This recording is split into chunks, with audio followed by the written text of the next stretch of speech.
Welcome to my channel. আমি মধ্যশিক্ষা পর্ষদ প্রদত্ত নমুনা প্রশ্ন উত্তর ক্লাস 7-এর গণিত তৃতীয় ইউনিটের সমাধান করে দিচ্ছি। দেখো +4 মাইনাস 3 এর মান কত। দেখো একটা অঙ্ক আমি দেখিয়ে দিচ্ছি তোমাদের। +4 আছে এখানে, এবারে এখানে দেখো এখানে মাইনাস আছে, এখানে -3 আছে, তাই না?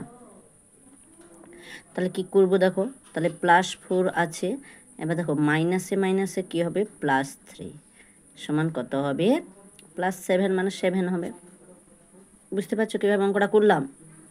না এখনও বুঝতে পারলে না? দেখো একটা কী হলো, মাইনাসে মাইনাসে প্লাস করে +7 করলাম, ঠিক আছে।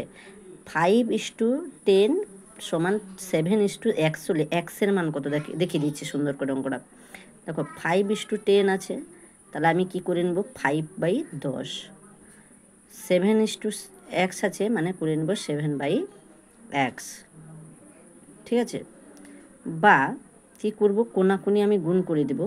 তাহলে 1 সমান এটার সাথে এটাকে গুণ করব, 10 × 7 বাই, এই যে 10 × 7 কী হবে, বাই 5। বুঝতে পেরেছো? তাহলে দেখো 5×9 = 10 সমান কত হবে, 7×2 = 14। ঠিক আছে, তাহলে এক্সের মান কত হবে, 14। বুঝতে পেরেছো? x সমান 1 হলে y সমান 3 হলে 12x² + 2xy + y² মান কত? ঠিক আছে, এবারে কি করব, তাহলে 12-র সাথে 1 গুণ করব, 1, y-এর সাথে 3 দিলে কত হচ্ছে, এখানে আমি একটু করে দেখিয়ে দিচ্ছি ওই অঙ্কটা, ঠিক আছে। দেখো 12x² আছে প্লাস 2xy আছে প্লাস y² আছে, তাহলে 12x² যে আছে এখানে কি করব, 12 গুণিত 1-এর হোল স্কোয়ার, 2x কত আছে, 1 আছে, y-এর মান 3, y-এর মান 3-এর হোল স্কোয়ার, তাহলে কত হলো, 12 সমান 3×6, 3×3=9।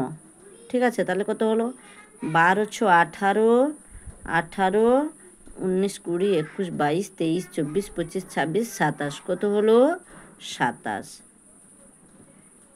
উত্তর কত হবে, 27। বুঝতে পেরেছো কীভাবে করেছি? তাহলে 5 + 10x এর একটি উৎপাদক 5 হলো, অপর একটি উৎপাদক কত হবে না, 5 + 10x হলে দেখো আমি কি করব, 5 কমন নিয়ে নিব, ঠিক আছে। কত আছে, হ্যাঁ 5 কমন নিলে শুধু কত থাকবে, 1 + 2x। তাহলে আরেকটা উৎপাদক হবে 1 + 2x, এই যে 1 + 2x। বুঝতে পেরেছো তো? আয়তক্ষেত্রের প্রতিটি কোণের মান হচ্ছে 90 ডিগ্রি। আয়তক্ষেত্রের প্রতিটি কোণ জানো তো, 4টি কোণ সমকোণ, এই যে আয়তক্ষেত্র, এই যে 4টি কোণ সমকোণ, ঠিক আছে। প্রদত্ত কোণটি রৈখিক প্রতিসম নয়, সেটা হচ্ছে P। তাহলে আজকে আমি এই অঙ্কগুলো সমাধান করলাম, পরের ক্লাসে অন্য অঙ্কগুলো সমাধান করে দেব।